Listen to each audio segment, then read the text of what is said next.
जय श्री राधे कृष्णा। आप सभी का आपके अपने YouTube चैनल अमृत गगन पर बहुत बहुत स्वागत है। मित्रों, आज हम जानेंगे ऋषि पंचमी कब है, ऋषि पंचमी पूजा का शुभ मुहूर्त क्या है और साथ ही ऋषि पंचमी व्रत कथा के बारे में। तो आइए जानकारी प्राप्त करते हैं। उससे पहले यदि आपने अभी तक हमारे चैनल को अभी तक सब्सक्राइब नहीं किया है तो व्रत कथा से जुड़ी महत्वपूर्ण जानकारियां समय पर प्राप्त करने के लिए जरूर सब्सक्राइब कर लें। मित्रों, हिंदू धर्म में ऋषि पंचमी का व्रत सप्तऋषियों की पूजा करने के लिए हर साल मनाया जाता है। यह व्रत विशेष रूप से महिलाओं के लिए महत्वपूर्ण माना जाता है कि इस व्रत को करने से लोगों को संतान प्राप्ति होती है और वैवाहिक जीवन सुखमय होता है। ऋषि पंचमी का पर्व हर महीने भाद्रपद महीने में शुक्ल पक्ष पंचमी को मनाया जाता है। यह पर्व गणेश चतुर्थी के अगले दिन पड़ता है। इस पर्व के दिन सप्तऋषियों के प्रति श्रद्धा भाव व्यक्त किया जाता है। ऐसी मान्यता है कि यह व्रत जाने अनजाने में हुए पापों से मुक्ति दिलाता है। इस दिन गंगा स्नान का भी काफी विशेष महत्व है। यह व्रत पुरुष भी अपनी पत्नी के लिए रख सकते हैं। ऋषि पंचमी के दिन सप्तऋषियों कश्यप, अत्रि, भारद्वाज, वशिष्ठ, गौतम, जमदग्नि और विश्वामित्र की पूजा की जाती है। ये 7 ऋषि ब्रह्मा, विष्णु और महेश के अंश माने जाते हैं। ये ही वेदों और धर्म शास्त्रों के रचयिता हैं। माना जाता है कि इस व्रत को करने से सभी प्रकार के पापों से मुक्ति मिलती है और जीवन में सुख शांति आती है। पंचांग के अनुसार इस साल भाद्रपद माह शुक्ल पक्ष की पंचमी तिथि 7 सितंबर को शाम 5:37 पर शुरू होगी और 8 सितंबर को शाम 7:58 पर समाप्त होगी। इसलिए उदया तिथि के अनुसार ऋषि पंचमी का व्रत 8 सितंबर को ही रखा जाएगा। ऋषि पंचमी के दिन साफ जगह पर आसन बिछाकर उस पर एक चौकी रखें। चौकी पर लाल कपड़ा बिछाएं। चौकी पर सप्तऋषियों का चित्र या मूर्ति स्थापित करें और एक कलश स्थापित करें और उसमें गंगा जल भरें। कलश को आम के पत्ते और फूलों से सजाएं और दीपक जलाकर वातावरण को पवित्र करें। कलश से जल लेकर सप्तऋषियों को अर्घ्य दें और धूप दीप दिखाएं। पूजा के समय सप्तऋषियों को फल और मिठाई का भोग लगाएं। सप्तऋषियों के मंत्रों का जाप करें और अंत में सप्तऋषियों से आशीर्वाद लें। मान्यता है कि ऋषि पंचमी के दिन व्रत रखने से सप्तऋषियों के आशीर्वाद से घर परिवार में सुख समृद्धि बनी रहती है। इस दिन पूरे देश में श्रद्धालु बड़ी श्रद्धा और भक्ति के साथ सप्तऋषियों की आराधना करते हैं और अपने जीवन को धर्ममय बनाने की कामना करते हैं। ऋषि पंचमी के इस पवित्र अवसर पर सभी भक्तजन अपने मन को पवित्र और सच्ची आस्था से ऋषियों की पूजा करते हैं और उनसे आशीर्वाद प्राप्त करते हैं। ऋषि पंचमी के दिन सप्तऋषियों के स्वर्ण की प्रतिमा बनाकर किसी योग्य ब्राह्मण को दान करने से अनंत पुण्य की प्राप्ति होती है। सप्तऋषियों के आशीर्वाद से लोगों को किसी भी प्रकार की समस्याओं का सामना नहीं करना पड़ता है और जीवन में खुशियां बनी रहती हैं। आइए अब श्रवण करते हैं ऋषि पंचमी की व्रत कथा। कथा के अनुसार विदर्भ देश में एक सदाचारी ब्राह्मण रहता था। उसकी पत्नी बड़ी पतिव्रता थी जिसका नाम सुशीला था। उस ब्राह्मण के एक पुत्र और एक पुत्री थी। विवाह योग्य होने पर उसने समान कुलशील वर के साथ कन्या का विवाह कर दिया। कुछ दिनों बाद वह विधवा हो गई।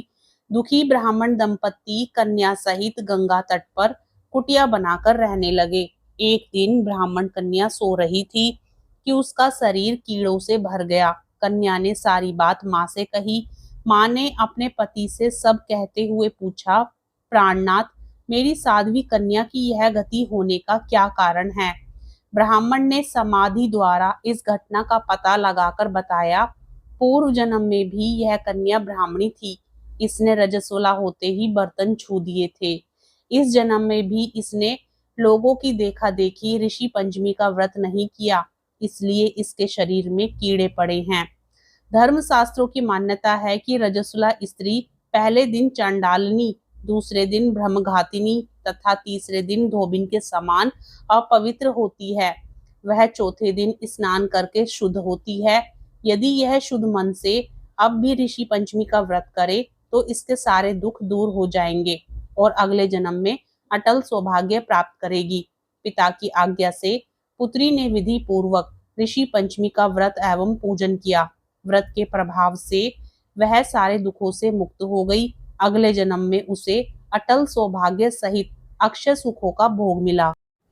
प्रेम से बोलिए सर्व देवी देवताओं की जय, सप्त ऋषियों की जय। अब सुनिए ऋषि पंचमी व्रत की दूसरी कथा। इस कथा को श्रवण करने से सुख सौभाग्य की प्राप्ति तो होती ही है, साथ ही रजस्वला के दोषों से भी मुक्ति मिलती है। तो आइए श्रवण करते हैं दूसरी कथा। प्रेम से बोलिए सर्व देवी देवताओं की जय। युधिष्ठिर ने प्रश्न किया, हे देवेश, मैंने आपके श्रीमुख से अनेकों व्रतों का श्रवण किया है। अब आप कृपा करके पापों को नष्ट करने वाला कोई उत्तम व्रत सुनाएं।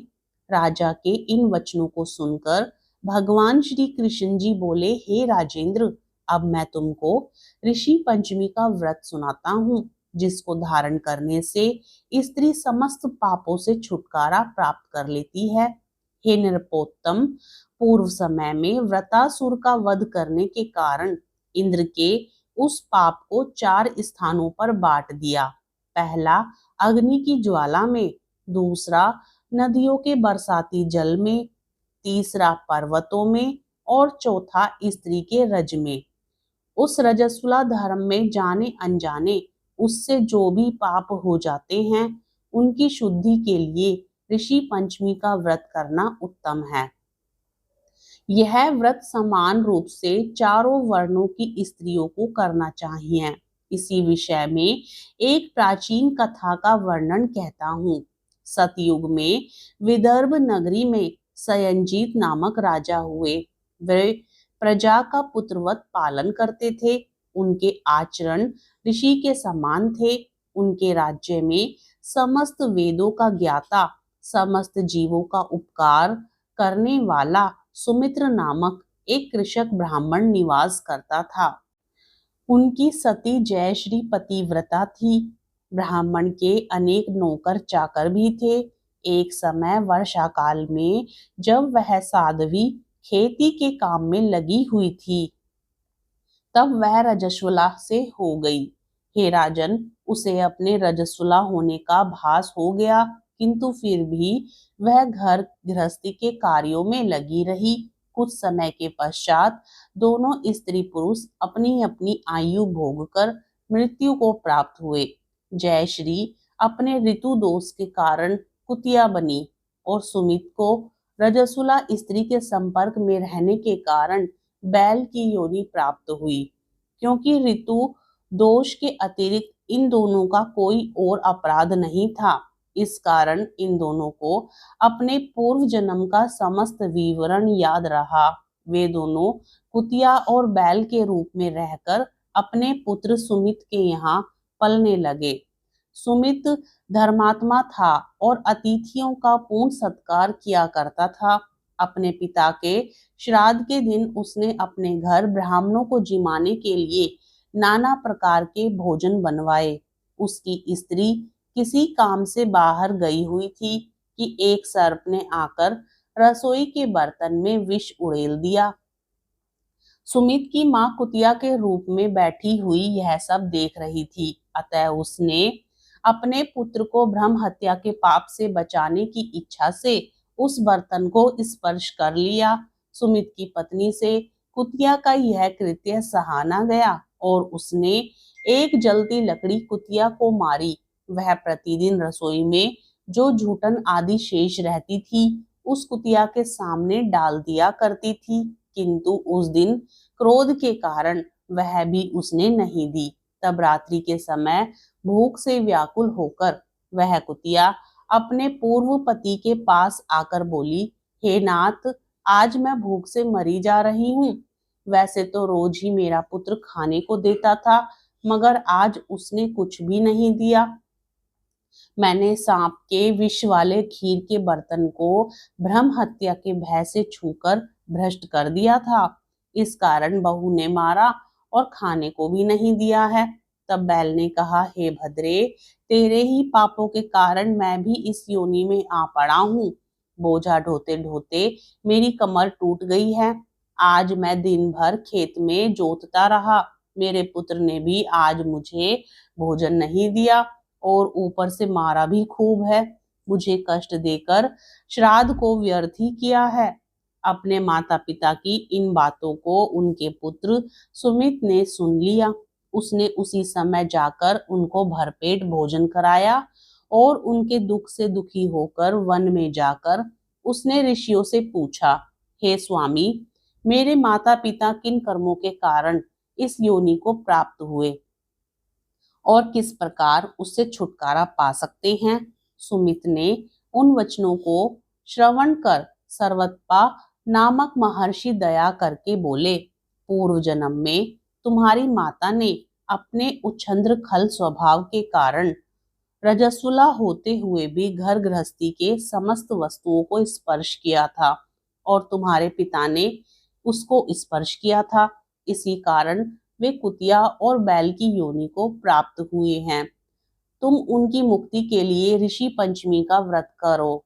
श्री कृष्ण जी बोले, हे राजन, महर्षि सर्वतपा के इन वचनों को श्रवण कर सुमित अपने घर लौट आया और ऋषि पंचमी का दिन आने पर उसने अपनी स्त्री सहित उस व्रत को धारण किया और उसके पुण्य को अपने माता पिता को दे दिया।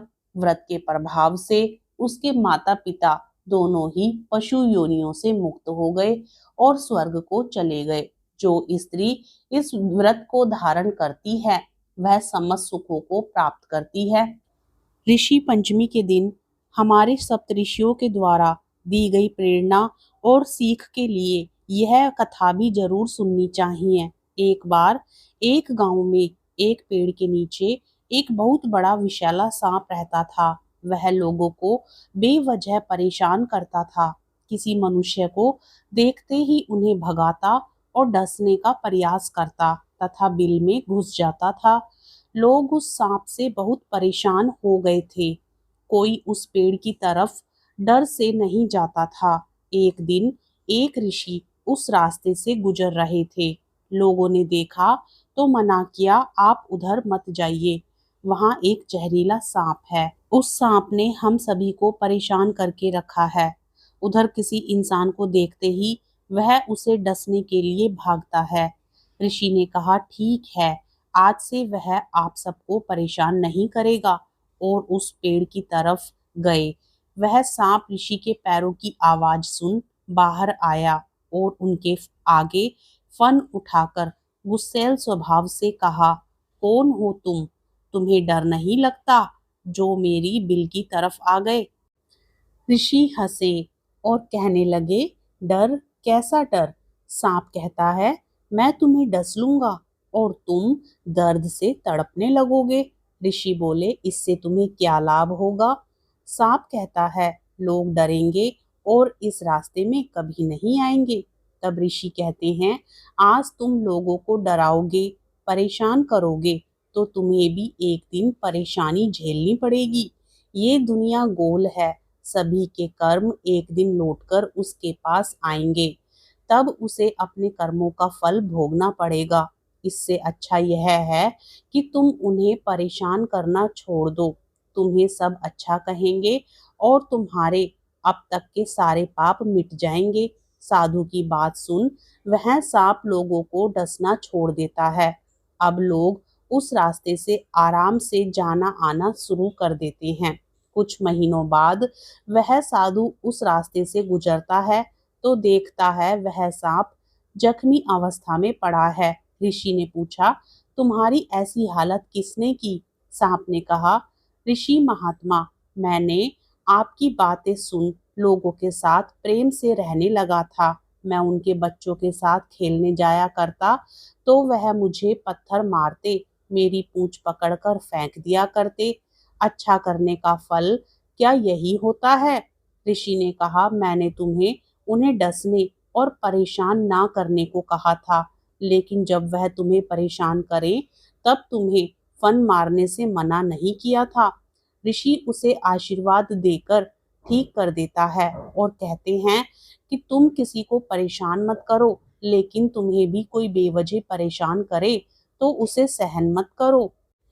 मित्रों, हमें इस कहानी से यह शिक्षा मिलती है कि हमें कभी भी ज़्यादा सीधा और सरल नहीं बनना चाहिए। लोग उसका फ़ायदा उठाते हैं। हमें अपने जीवन में किसी के साथ खराब व्यवहार भी नहीं करना चाहिए और ना ही अपने साथ किसी को खराब व्यवहार करने देना चाहिए। तो ये थी ऋषि पंचमी के दिन हमारे ऋषियों की सीख। तो आपको आज की ये कथाएं कैसी लगी? यदि कथा पसंद आए तो वीडियो को लाइक जरूर करें। चैनल पर नए हों तो चैनल को सब्सक्राइब भी जरूर करें। आप सदा सुखी और स्वस्थ रहें, इसी मंगल कामना के साथ आज का यह वीडियो संपूर्ण होता है। धन्यवाद।